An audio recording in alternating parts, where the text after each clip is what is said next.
Hello everyone, welcome to EduTap and welcome to the day 3 of the Concept Cracker series. We'll be starting today the next topic, that is the recording of transactions. Now this is a very important topic in the accounts because this is basically the base of accounts. ठीक है, इसमें आपको ये समझ में आएगा कि what are the different rules of debit and credit. जो आपको debit और credit अगर आपने सुना हो अपने accounts में, of course, कि ये सबसे ज्यादा मेन होता है कि क्या चीज डेबिट होगी, क्या चीज क्रेडिट होगी. ठीक है, तो रिकॉर्डिंग ऑफ ट्रांजैक्शंस आज हम करेंगे डिफरेंट बुक्स में. ठीक है, सो ये हम कैसे करेंगे? With the help of MCQs only. पहले हम एमसीक्यू देखेंगे, उसके बिहाफ पे हम कॉन्सेप्ट को अंडरस्टैंड करेंगे. ठीक है, so the first MCQ is which of the following is a source document. Okay, so source document क्या होता है? Let us understand this. Let us understand the concept of source document. तो देखो, जब भी कोई बिजनेस ट्रांजैक्शन होती है, जैसे कि फॉर एग्जाम्पल आप, ठीक है, आप और आपके फादर एक कंप्यूटर लेने गए. ठीक है, कंप्यूटर किसके पास लेने जाओगे? शॉपकीपर के पास लेने जाओगे. तो शॉपकीपर से आप परचेज करोगे कंप्यूटर. लेट अस से वो 35,000 का आया. तो आपने क्या किया? आप उसको 35,000 पे करोगे. This is the transaction that you have done. You have paid the shopkeeper 35,000 cash. Okay, and he will give you what? He will give you the delivery of the computer. Because आपने उसको cash पे कर दिया तो वो आपको delivery दे देगा computer की, right? So this is a transaction that has happened, जिसको हम कहते हैं गिव एंड टेक ट्रांजैक्शन हो गई. आपने क्या किया? You gave 35,000 cash and you took away the computer, right? So this is a transaction that has happened. But इसके लिए कोई evidence है आपके पास कि आपने उसको 35,000 दिया और उसने आपको कंप्यूटर दिया? या चलो आप कहोगे कि कंप्यूटर मिला, ये एविडेंस ही तो है, बट क्या आपने उसको कैश दे दिया, इसका कोई एविडेंस है आपके पास? नहीं. तो शॉपकीपर उस एविडेंस को देने के लिए आपको एक सोर्स डॉक्यूमेंट देगा. क्या देगा? एक सोर्स डॉक्यूमेंट देगा, जिसको हम कहते हैं, अभी क्योंकि वो कैश दे रहा है तो हम कहेंगे उसको वो कैश मेमो है. क्या है? Cash memo. वाई? बिकॉज उसने जो है आपको एक स्लिप बना के देगा जिसपे लिख के देगा कि आपने कंप्यूटर लिया, इतने का लिया. ठीक है, so this is a cash memo. This is a evidence basically कि ये बिजनेस ट्रांजैक्शन हैपन हुई है. Okay, so when the business transaction happen, there is a source document. There can be an number of source documents. One is the cash memo, है ना, जिसमें अभी मैंने cash पे किया तो कैश मेमो मिल गया. Then there are invoices. Invoice generate होता है जिसको हम बिल भी कहते हैं बहुत आम भाषा में, है ना, इनवॉइस. Then salary slip. जैसे कि अगर एम्प्लॉय काम कर रहा है एक ऑर्गेनाइजेशन में, तो एम्प्लॉय को जब सैलरी मिलती है अकाउंट में, दैट इज वन थिंग, लेकिन उसको साथ साथ एक सैलरी स्लिप भी मिलती है जिसमें सारी डिटेल्स होती हैं उसकी सैलरी की. ठीक है, इस मंथ की सैलरी उसको इतनी मिली है. फॉर एग्जाम्पल उसने कोई लीव ली थी, उसके पैसे कट होने हैं, तो वो भी मेंशन होगा उस सैलरी स्लिप में. So basically that salary slip is also evidence की yes the employ is working in this particular organisation and for the month of this work that he has done, उसके लिए आपको salary मिल रही है. So basically कोई भी evidence, है ना, जो बिजनेस ट्रांजैक्शन का है, उसको हम कहते हैं source document. So there can be an number, cash memo, invoice, salary slip, etcetera etcetera. ठीक है, चेक भी एक तरीके का एविडेंस ही होता है. ठीक है, so a document which provides the evidence is known as the source document और अ वाउचर. ठीक है, अगर अब मैं मान के चलूं, फॉर एग्जाम्पल, मैं इसमें एक और छोटा सा एग्जाम्पल भी दे देती हूँ आपको और कंसेप्ट को रिवाइज करने के लिए. आप एक बिजनेस में है, ठीक है, और आपको एम्प्लॉयज को हर रोज आप चाय पिलाते हैं. ठीक है, you offer tea to them, but जो टी पर्सन है, जो बनाता है ना, चाय बनाता है, वो क्या करता है? वो बिल तो नहीं देता आपको, बिकॉज वो तो एक स्ट्रीट वेंडर है, वो बिल तो नहीं बना के देगा. तो उस केस में आप क्या करोगे? उस केस में क्या कोई एविडेंस नहीं होगा? आप हर रोज अपने एम्प्लॉयज को 1,000 रुपीज की चाय पिला रहे हो, तो क्या उसका कोई इनवॉइस होना चाहिए कि नहीं होना चाहिए? उसका कोई वाउचर होना चाहिए. सो यस, तब भी एक सोर्स डॉक्यूमेंट बनेगा. कैसे बनेगा? आप बिल बना के देंगे, जो भी अथॉरिटेटिव पर्सन है वो बिल बना के देगा, और जो उसको पर्सन है, उसके ऊपर जो सुपीरियर है, वो उसको साइन करके देगा कि यस, मैं सारे अपने एम्प्लॉयज को इतनी इतनी कप चाय पिलाता हूँ और इसका बिल ये है. ठीक है, सो अगर कोई बिजनेस ऐसी ट्रांजैक्शन भी है जहां पे बिल नहीं जनरेट हो सकता है, तो वहां पे बिजनेस में ही जो भी अथॉरिटेटिव पर्सन है उस बिल को वो सैंक्शन कर देगा. ठीक है, so this is known as source document या फिर voucher, right? So with this you can answer the question which of the following is a source document. One is ledger, journal, invoice, trial balance और balance sheet. अगर आप ये देखोगे कि laser, journal अभी आपने नहीं पढ़े हैं, बट ठीक है, ट्रायल बैलेंस और बैलेंस शीट, ये सब ना बेसिकली फाइनेंशियल स्टेटमेंट्स की तरफ चले जाते हैं. ठीक है, जहां पे हम रिकॉर्ड करते हैं ट्रांजैक्शंस को. अभी वो नहीं है, अभी हम सिर्फ सोर्स डॉक्यूमेंट देख रहे हैं कि कौन सा एविडेंस है. ठीक है, तो that is invoice. That is one invoice. ठीक है, cash memo, invoices, salary slip, cheques, ये सब बहुत सारे एग्जाम्पल्स हैं सोर्स डॉक्यूमेंट के, ठीक है। So the answer is option C, invoice, right. I hope this is very much clear, बहुत इजीली आप इसको सॉल्व कर पाए होगे। चलो नेक्स्ट क्वेश्चन की तरफ चलते हैं। Second is accounting equation is, now this is a very important question. Now more than the question is important, the concept is very important, okay. So you should know that what is the accounting equation, because इसके ऊपर सारी हमारी balance sheet निर्भर करती है, ठीक है। सो हमारी बैलेंस शीट इक्वेशन भी कहते हैं हम इसको, क्या कहते हैं, बैलेंस शीट इक्वेशन भी कहते हैं।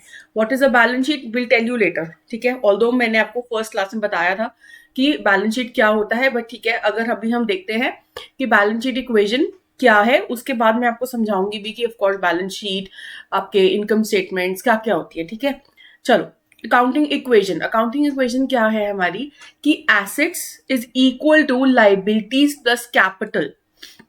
अब आप कहोगे मैं इसको कैसे समझूं, लेकिन क्या आपको मतलब पता है एसेट्स क्या होते हैं? एसेट्स वो सारे रिसोर्सेज होते हैं जो ऑर्गेनाइजेशन के पास हैं, जिससे वो कल को रेवेन्यू जनरेट कर सकता है। एनी मशीन, कार, ट्रक्स, है ना, ये सारे उसके एसेट्स हैं। लैंड, बिल्डिंग, ये सब एसेट्स हैं कंपनी के, जिसके थ्रू रेवेन्यू जनरेट कर सकता है वो कल को, राइट। लाइबिलिटी क्या होती है, कोई भी ऑब्लिगेशन जो भी कंपनी ने कल को पे करना है किसी और को, जैसे कि कोई लोन लिया है उसने, राइट।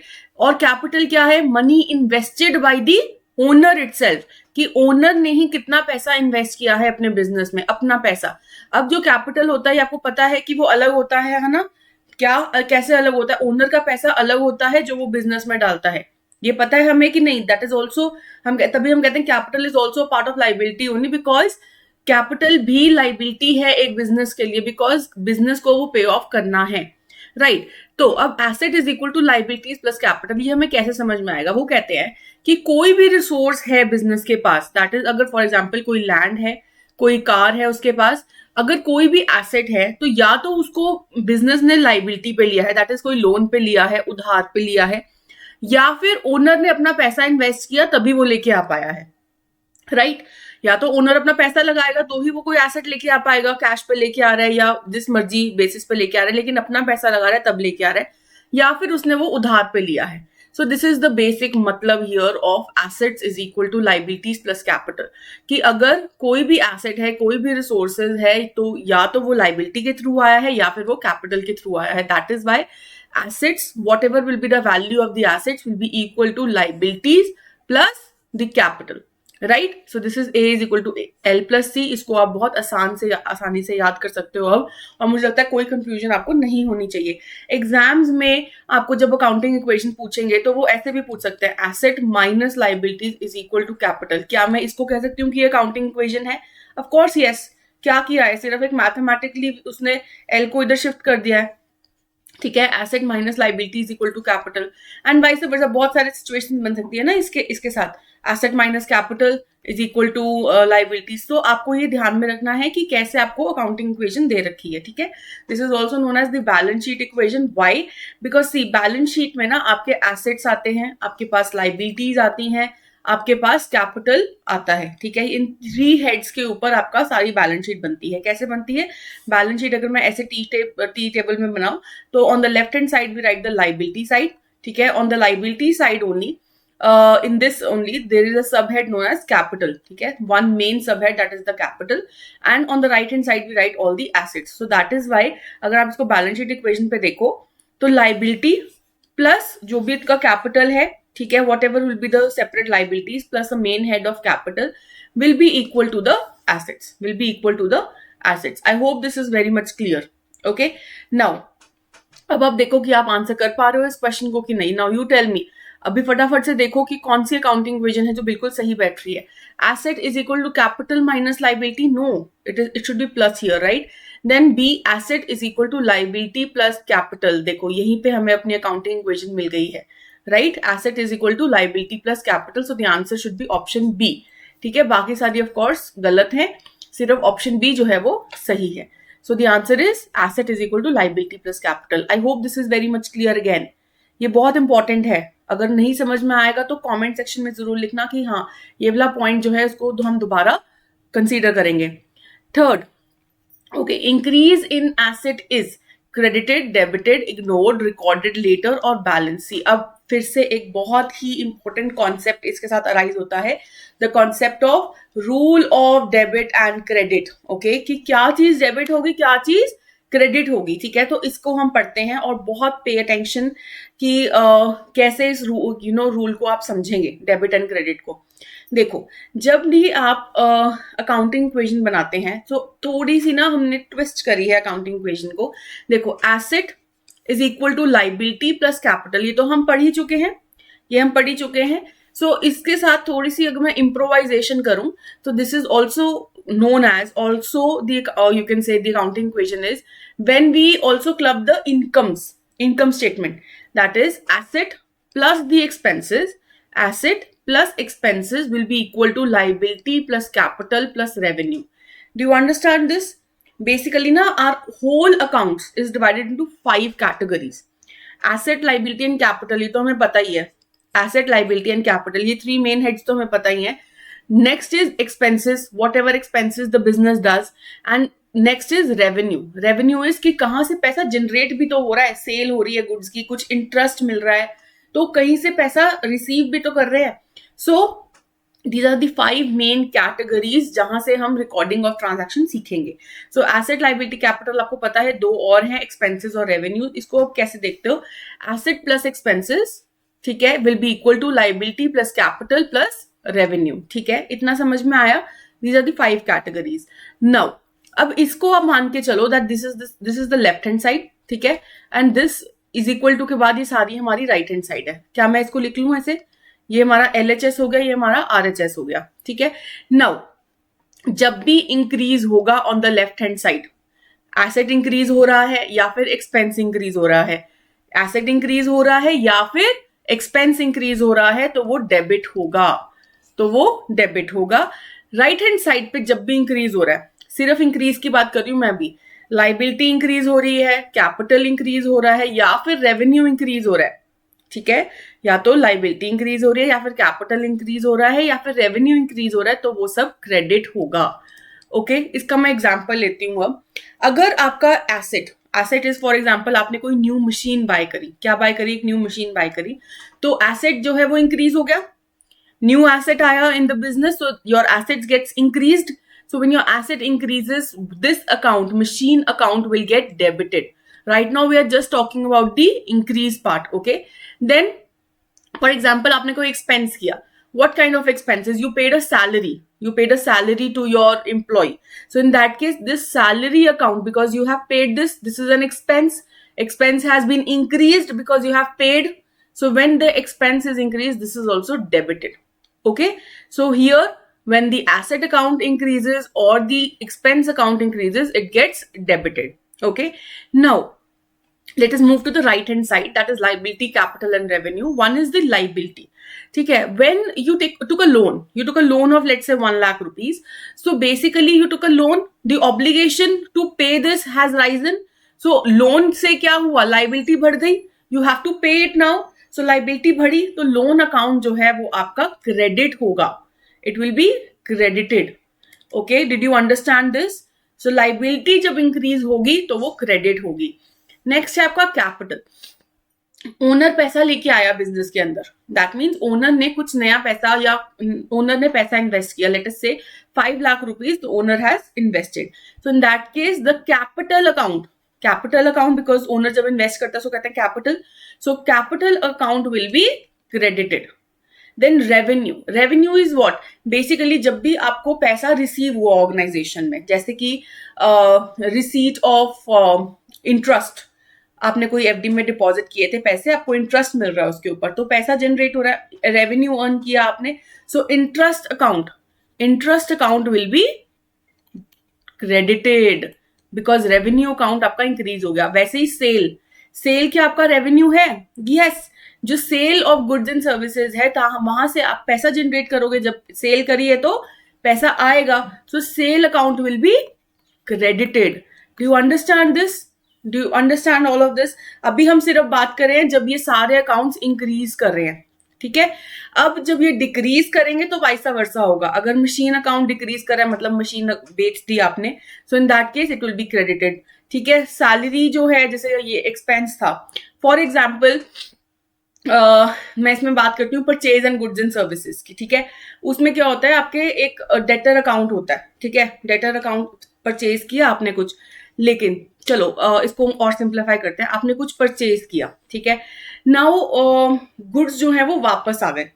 गुड्स जो है आपने परचेज किए थे, लेकिन आपने उनको वापस कर दिए, आपने गुड्स वापस कर दिए। इन दैट केस क्या होगा, जो आपका परचेज रिटर्न अकाउंट हो जाएगा, परचेज रिटर्न अकाउंट।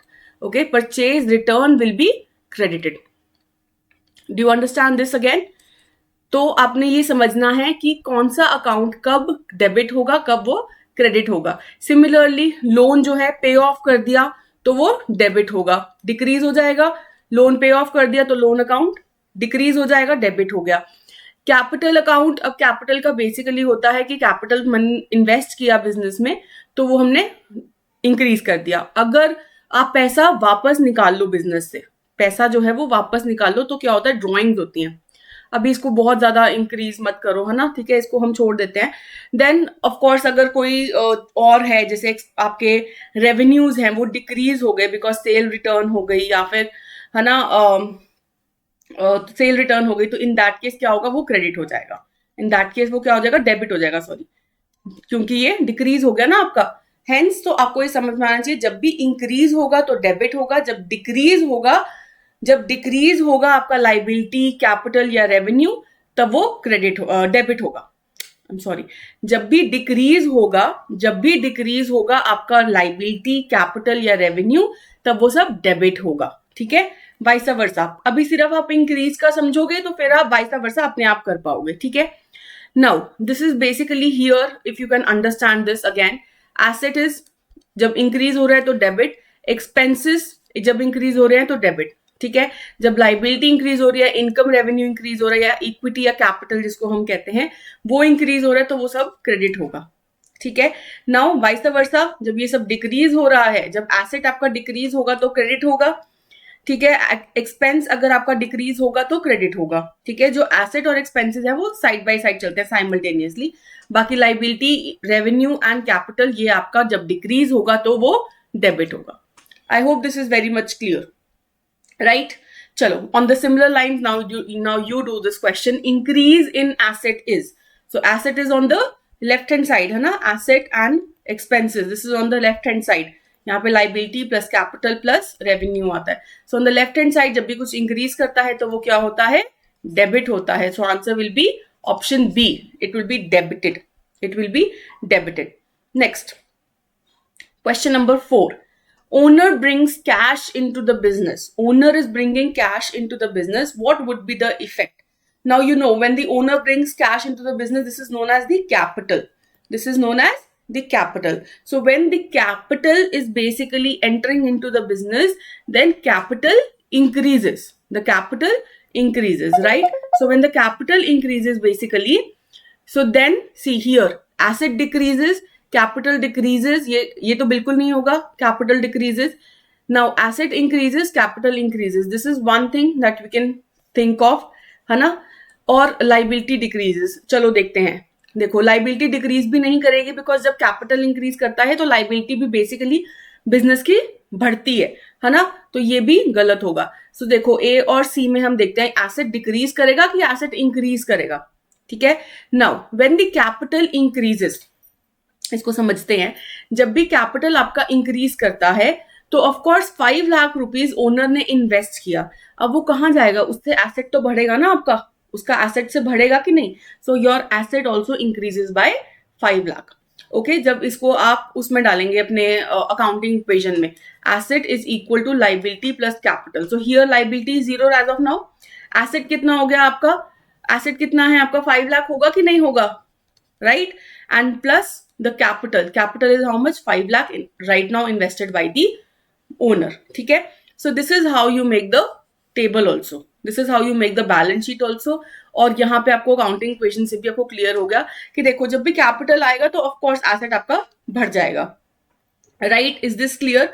तो क्योंकि आपने जो कैपिटल इन्वेस्ट किया उससे कुछ तो एसेट खरीदा होगा ना. अब अगर हमने कुछ और चीज नहीं खरीदी तो हमने उसको कैश में रख लिया अपने पास, ओनर ने जब कैपिटल इन्वेस्ट किया तो वो कहीं तो रखा होगा, बैंक में रखा, चाहे अपने पास हार्ड कैश रखा या फिर उससे कोई चीज परचेज कर ली. So in this case your cash is basically your asset जो इंक्रीज हो गया है. So in this case how what will be the answer? The asset increases and the capital also increases. The asset increases and the capital also increases. Now with this मैं आपसे एक और question पूछती हूँ कि कैपिटल आपका increase हुआ है, ठीक है, कैपिटल जो है आपका इंक्रीज हुआ है, कैपिटल अकाउंट. नाउ इसको आप डेबिट करोगे या क्रेडिट करोगे? कैपिटल अकाउंट है आपका. इसको फिर से हम यहाँ पे मैं लिख लेती हूँ, asset plus expenses is equal to liability plus capital plus revenue, right? So this is the left hand side, this is the right hand side. So आप मुझे बताइए कि कैपिटल जब इंक्रीज कर रहा है तो वो क्रेडिट होगा कि डेबिट होगा? Yes, the answer is right, it will be credited, right? तो जो लोग बच्चे भी पढ़ रहे हैं, अगर आपको ये कंसेप्ट समझ में आ गया है तो आप बहुत मतलब 20-30% जो है आप अकाउंट्स में काफी आगे आ गए हो, बिकॉज ये कंसेप्ट बहुत इंपॉर्टेंट है कि क्या चीज डेबिट होगी, क्या चीज क्रेडिट होगी. ठीक है, moving ahead, question number 5, journal entry. Now journal entry करनी है हमने for cash received from debtor. Now you know debtor is what? Debtor कौन होते हैं? जिससे हमें पैसा आना है. मेरा बिजनेस है, मुझे किसी से पैसे आने हैं, तो डेटर क्या है? हमारा एसेट है. ये पता है हमें कि नहीं? ये हमारा एसेट है क्योंकि इससे हमें पैसे आने हैं, कल को रेवेन्यू इससे जनरेट होगा. सो मुझे पता है कि यू नो ये मेरा एसेट है, कल को इससे पैसे आएंगे. तो cash has been received from debtors. ठीक है, सो अब कैश रिसीव हुआ, कैश रिसीव हुआ है, दैट मीन्स कैश एंटर किया बिजनेस में. कैश जब एंटर किया, इसका मतलब जो ये कैश अकाउंट है वो मेरा बढ़ जाएगा, इंक्रीज होगा. Is that correct?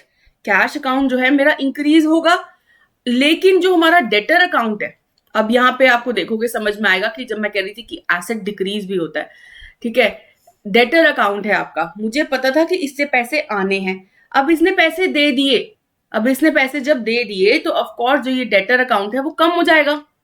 इसने पैसे ऑफ कोर्स अगर दे दिए तो ये डेटर अकाउंट जो हमारा पहले एसेट था वो अब कम हो गया क्योंकि इसने कैश पे कर दिया. एक एसेट बढ़ गया, एक एसेट कम हो गया. So now you tell me what will be the journal entry. इसको समझते हैं कैसे होगा.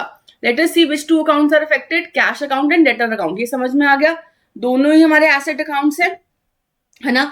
एक अकाउंट बढ़ रहा है, एक अकाउंट कम हो रहा है ना. कैश अकाउंट हमारा जो है वो इंक्रीज हो रहा है और जो हमारा डेटर अकाउंट है वो हमारा डिक्रीज हो रहा है. आई होप यू अंडरस्टैंड ये डेटर अकाउंट डिक्रीज क्यों हो रहा है. क्यों? क्योंकि डेटर ने पैसे पे कर दिए.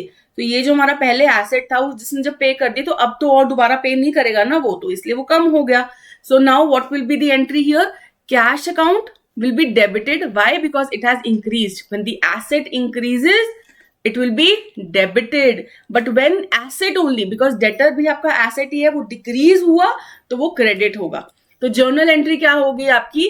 Cash account debit to debtor account. Now इसको आप इससे आपको एक और concept समझाती हूँ कि हम इसको लिखते कैसे हैं. ठीक है, देखो जब भी आपका journal entry बनेगी ना तो पूरा फॉर्मेट तो अभी हम नहीं डिस्कस करेंगे, पर जब भी में जर्नल एंट्री बनेगी तो यहाँ पे आपका जैसे मार्जिन है, दिस इज योर मार्जिन, तो आप बिल्कुल उस मार्जिन के साथ साथ से शुरू करेंगे जिसको आपने डेबिट करना है, जिस अकाउंट को डेबिट करना है. यहाँ पे कैश अकाउंट को डेबिट करना है तो मार्जिन के साथ साथ हमने शुरू किया. उसके बाद एक लाइन लगाएंगे और यहाँ पे लिखेंगे डेबिट. ठीक है, यहाँ पे लिखेंगे डेबिट, सिर्फ जो अकाउंट डेबिट हो रहा है उसके आगे. और फिर थोड़ा सा यहाँ पे गैप छोड़ेंगे, थोड़ा सा यहाँ पे गैप छोड़ेंगे आपके मार्जिन के पास से, और जो अकाउंट क्रेडिट होना है उसको लिखेंगे टू लिखते हैं टू डेटर अकाउंट. जो भी क्रेडिट होना है उसी के आगे लिखते हैं टू डेटर अकाउंट. ये क्रेडिट होना है हमारा अकाउंट, लेकिन इसके आगे आप क्रेडिट नहीं लिखते हो. ठीक है, बिकॉज इससे हमें समझ में आ रहा है जब हम यहाँ पे टू लिख रहे हैं और जब यहाँ पे गैप छोड़ रहे हैं कि ये क्रेडिट होगा. ठीक है, और जो भी आपकी फिर वैल्यू है वो कैश अकाउंट की जो वैल्यू वो यहाँ पे आ जाएगी, डेटर अकाउंट आपका यहाँ पे आ जाएगा. लेट्स सपोज 5,000 रुपीज आए तो 5,000 यहाँ पे आ गया आपका क्योंकि 5,000 कैश रिसीव हुआ है, और डेटर अकाउंट में क्योंकि 5,000 कम हो जाएगा तो 5,000 यहाँ पे आ जाएगा. This is how you make the journal entry. ठीक है, right. So cash account to debtor account. So what will be the answer? What shall be the answer here? what has to be debited? Cash account has to be debited, right? So see इधर कहाँ पे आ रहा है? Debit cash and debit cash. So see B और D और credit करना है debtor account को, क्रेडिट करना है डेटर अकाउंट को, सेल्स को नहीं करना. So this is wrong. So the answer would be option B. Option B would be the correct answer here. Right, I hope this is clear. ये समझ में आया आपको? Very important. चलो नेक्स्ट, फिर से एक जर्नल एंट्री करते हैं. Sold goods on credit to Ram 5,000. So what I have done is, now I have sold goods on credit to Ram. On credit means what? On credit means what? कि I have sold the goods but Ram is not paying me right now. So Ram मेरा क्या बन जाता है? मैंने आपको समझाया था Ram क्या बनेगा मेरा. So all those will answer it correctly. आपको तो एक बोनस मार्क है. तो Ram अब मेरा क्या है? क्रेडिटर. क्रेडिटर है कि डेटर है? क्योंकि यहाँ पे क्रेडिट लिखा है तो क्रेडिटर हो गया. I have sold goods to him, तो उससे पैसा आएगा. तो जब उससे पैसा आएगा तो that is known as debtor. ठीक है, because I have sold goods, मेरे बिजनेस ने पैसा उसको गुड्स दिए तो पैसा उससे आएगा. तो Ram will be my debtor. ठीक है, ये बोनस मार्क है आपको अगर आपको पता है तो. ठीक है, चलो अब क्योंकि हमें नाम यहाँ पे दे रखा है तो ये हमारा डेटर है बेसिकली. तो राम अकाउंट जो है वो हमारा एक एसेट है basically. Right now he is my asset. Right now I have sold goods to him. So अब देखो पहले कौन से दो अकाउंट्स है जो अफेक्ट हो रहे हैं. कौन से दो अकाउंट्स है जो अफेक्ट हो रहे हैं? एक तो सेल्स और एक आपका Ram account, that is also your debtors account. Right, आपका एक तो सेल्स अकाउंट हो रहा है, एक आपका राम अकाउंट हो रहा है. सेल्स अकाउंट कौन सा अकाउंट है आपका? रेवेन्यू. राइट, क्योंकि रेवेन्यू आ रहा है basically. So this is your revenue account. चलो यहाँ पे फिर से मैं आपकी लिखती हूँ counting equation. A plus E, asset plus expenses is equal to liabilities plus capital plus your revenue. So this asset, one is your asset account. This is on the left hand side. Left hand side पे है तो ये क्या है हमारा? Debit होगा. और ये revenue account जो है हमारा right hand side पे है, so ये हमारा credit होगा. Right? So two accounts that are getting affected are, one is the asset account, one is the revenue account. Right? So इधर देखो. Now which rule should be applied here? Because here if you see which account is getting affected, one is the debtor account. Debtor account जो है वो आपका, पहले तो अब ये देखोगे कि वो बढ़ रहा है या घट रहा है. वो बढ़ रहा है कि घट रहा है? डेटर अकाउंट, पैसे आने हैं इससे, तो ये हमारा इंक्रीज हो रहा है. तो ये हमारा इंक्रीज हो रहा है. सो when the debtor account is getting increase it will be debited. And जो सेल्स अकाउंट है आपका, सेल्स अकाउंट, ठीक है, ये रेवेन्यू अकाउंट है. रेवेन्यू भी तो बढ़ रही है, सेल्स भी तो बढ़ रही है. तो जब सेल्स अकाउंट भी आपका बढ़ रहा है तो वो क्या होगा? क्रेडिट होगा. क्या होगा? क्रेडिट होगा. राइट, बहुत क्लियर है कि नहीं? तो क्या बनेगी इसकी जर्नल एंट्री? जो भी आपका डेटर अकाउंट है इधर, क्योंकि डेटर अकाउंट आपका राम है तो राम अकाउंट डेबिट. ठीक है, to sales account, to sales account because this has to be credited. Clear, crystal clear. Ram account debit to sales account. Let us see now. अब इसको आंसर करते हैं हम इस क्वेश्चन को. देखो हमने किसको डेबिट करना है? राम अकाउंट को डेबिट करना है. सो सी, डेबिट राम, और कहीं पे हो रहा है राम डेबिट? कहीं पे भी नहीं हो रहा. So I think this is only the correct answer. Debit Ram and credit sales. Right, so the answer would be B. Ram account debit, Ram account debit to sales account. Now this is very important. ऐसे questions आपके phase 1 में expect हम कर सकते हैं जहां पे आपको जर्नल एंट्रीज बना के दिखानी होती है. राम अकाउंट डेबिट, अब ये 5,000 की एंट्री है तो यहाँ पे हम लिखेंगे भी 5,000. अगर पूरी जर्नल एंट्री भी आ जाती है आपको बनाने के लिए तो यू शुड नो किस वैल्यू से आप डेबिट और क्रेडिट करोगे 5,000 से. ठीक है, चले आगे. Let us move ahead. Next, owner withdrew cash 2,000 for personal use. Now this is very important, please pay attention here. Owner when invests the money, when the owner invests money, that is known as capital. That is known as capital. But right now he is withdrawing it. Right now he is withdrawing the money. So when he withdraws the money, that is known as drawings account. Right? This is known as the drawings account. Is that clear? When he withdraws the money, it is known as drawings account. ठीक है, ये याद रखेंगे. Now, if you say the owner has withdrawn cash, so which two accounts are getting affected? Now you tell me, which two accounts are getting affected? One is the drawings account, one is the drawings account. ठीक है, and the next account that is getting affected is cash account. Is that correct? Two accounts that are getting affected is drawings account and cash account. Now what should be the entry here? Now see, when the drawings account is getting increased, it is getting increased or not? Because yes, the owner is withdrawing money. Now देखो, drawing account is basically the opposite of capital account. Do you know this? Capital account क्या है? Owner ने पैसा invest किया. Drawing क्या है? पैसा withdraw कर लिया. तो ये बेसिकली ऑपोजिट है इसका.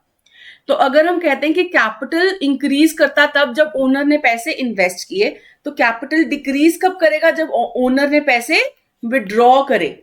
जब कैपिटल कब डिक्रीज होगा? जब ओनर ने पैसे विड्रॉ करे हैं, ड्रॉ करे हैं वापस. ठीक है. So in this case can you say the capital account is getting decreased. When the capital account gets decreased, it is debited. It is debited. So here जब drawings account है ना आपका, इसको आप मत देखो कि ये increase कर रहा है या decrease कर रहा है. आप ये देखो कि ये debit हो रहा है.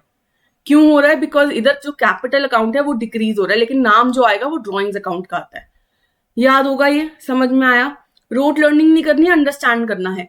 बेसिकली जब कैपिटल अकाउंट आपका कम होता है ना, डिक्रीज होता है, तो उसको हम कहते हैं ड्रॉइंग्स अकाउंट. ठीक है. उसका नाम चेंज हो जाता है. That is known as drawings account. वो आपका अब डेबिट होगा. क्यों? क्योंकि कैपिटल बेसिकली आपका डिक्रीज कर रहा है. और जो आपका कैश है, कैश अकाउंट, अब ये कैश अकाउंट क्या है? आपका एसेट अकाउंट है. अब जब ओनर ने पैसे विड्रॉ करे, तो उसने कैश कुछ निकाल लिया बिजनेस से, तो एसेट जो है वो आपका डिक्रीज कर रहा है कि इंक्रीज कर रहा है? तो ऑफकोर्स डिक्रीज कर रहा है ना. कैश वो ले गया थोड़ा सा, तो उस एसेट जो है आपका डिक्रीज कर रहा है. जब एसेट आपका डिक्रीज करता है तो वो क्या होता है? एसेट जब आपका डिक्रीज करता है तो क्या होता है? क्रेडिट. सो ये आपको समझ में आना चाहिए. अब इससे आपको एक और समझाती हूँ. This is known as when I say कि कैपिटल अकाउंट जब आपका डिक्रीज कर रहा है, उसको मैं कहती हूँ ड्रॉइंग्स अकाउंट. इसको हम बेसिकली कहते हैं कॉन्ट्रा कैपिटल अकाउंट. इसका नाम इसलिए चेंज होता है because this drawings account is known as contra capital account. ठीक है. कॉन्ट्रा कैपिटल अकाउंट मतलब कि कैपिटल अकाउंट जब रिड्यूस हो रहा है तो तब हम उसको ड्रॉइंग्स अकाउंट का नाम देते हैं. ठीक है. तो कैपिटल जब इंक्रीज करता है तो क्रेडिट करते हैं, और कैपिटल जब रिड्यूस होता है जिसको हम ड्रॉइंग्स कहते हैं उसको हम डेबिट करेंगे. सो what will be the journal entry here? मैंने वैसे आपको समझा दिया कि जर्नल एंट्री क्या होनी चाहिए. अब आप मुझे बताओगे कि क्या होनी चाहिए. It should B drawings account because अब डेबिट होगा क्योंकि कैपिटल कम हो गया. Drawings account debit to which account? Because cash account is getting reduced, so it will be credited to cash account credited. Right? So see, इधर answer करते हैं हम. अब आपके पास फिर से नहीं है तो बताओ. Owner withdrew cash 2000 for personal use, तो क्या होना चाहिए? डेबिट करना है हमने ड्रॉइंग्स को, इधर सिर्फ इधर ही हो रहा है, एंड क्रेडिट करना है हमने कैश अकाउंट को. Again the answer is option B.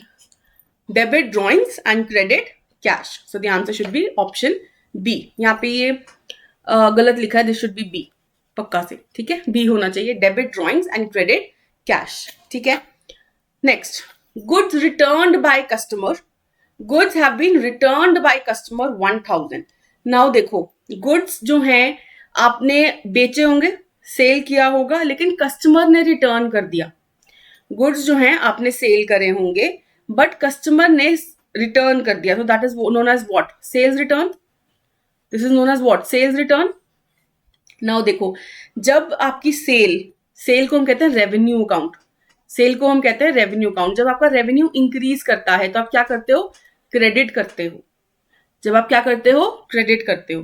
तो अभी क्या हो रहा है? रेवेन्यू डिक्रीज हो रहा है कि नहीं हो रहा? जब सेल रिटर्न हो रही है तो रेवेन्यू डिक्रीज हो रहा है कि नहीं हो रहा? तो देखो इधर भी नाम आपका चेंज हो रहा है. जब नाम चेंज हो रहा है तो हम क्या कहते हैं इसको? Contra revenue account. It is known as contra revenue account. So revenue, sales जब आपकी इंक्रीज हो रही है तो क्रेडिट होती है, ये हमें पता है. लेकिन जब आपका रेवेन्यू रिड्यूस होता है तो आपका नाम आता है सेल्स रिटर्न. ठीक है. इस केस में सेल रिटर्न, तो यहाँ पे क्या होगा? वो डेबिट होगा. ठीक है. सो सेल्स रिटर्न आपका डेबिट होगा. एक तो हमें पता ही चल गया, sales return should be debited, ये तो पता लग गया. लेकिन क्रेडिट क्या होगा? Goods have been returned by the customer 1000 rupees. देखो, अब जब आपके पास जब सेल रिटर्न हुई तो आपको एज अ बिजनेस मैन आपको पैसे वापस करने पड़ेंगे ना. जब सेल हुई थी तो पैसे आए थे, अब पैसे वापस करने पड़ेंगे. तो पैसे जब वापस करने पड़ते हैं तो कौन सा अकाउंट इफेक्ट होगा? कैश अकाउंट इफेक्ट होगा। पैसे वापस करने हैं मतलब एसेट जो है वो रिड्यूस कर रहा है। एसेट जब रिड्यूस करता है तो क्या होता है? डेबिट या credit? Quickly tell me, it will be debited और credited? Of course it will be credited. जब एसेट डिक्रीज करता है क्रेडिट होगा। So what should be the entry here? Sales return debit to cash account, to cash account. ठीक है, so this should be the entry. Now give me the answer here. Sales return have to be debited and cash account has to be credited. This is the answer, है ना? Debit sales return and credit cash. So the answer should be option B. Correct? चलिए, received interest 500. So now I have received interest. ठीक है, तो इसका मतलब पैसे आए हैं। पैसे जब आते हैं तो उसको क्या कहते हैं? रेवेन्यू अकाउंट है ये हमारा, ये रेवेन्यू अकाउंट है जो अफेक्ट हो रहा है। सो रेवेन्यू अकाउंट इंक्रीज हो रहा है। जब रेवेन्यू अकाउंट इंक्रीज हो रहा है तो उसको हम क्या करते हैं? क्रेडिट या debit? Tell me. Asset plus expenses is equal to liability plus capital plus revenue. Revenue जब इंक्रीज करता है तो क्या होता है? क्रेडिट। अब कौन सा अकाउंट और दूसरा कौन सा अकाउंट इफेक्ट होगा? यू टेल मी, कौन सा दूसरा अकाउंट इफेक्ट होगा? जब पैसा आ रहा है तो cash account, cash account effect होगा। कैश बढ़ेगा कि घटेगा? बढ़ेगा, it will increase. So when the cash account will increase, so asset account gets affected. When the asset account gets affected and it is increasing, it will be debited. So now you tell me, what will be the journal entry here? What shall be the journal entry here? It should be cash account debit, right? To not the revenue now. The name is what? Interest account. The name is interest account. To interest account. Okay, इसकी जो category है वो revenue है, but जो word यहाँ पे दे रखा है इंटरेस्ट है तो इंटरेस्ट ही लिखेंगे। कमीशन होता तो कमीशन लिखते हैं।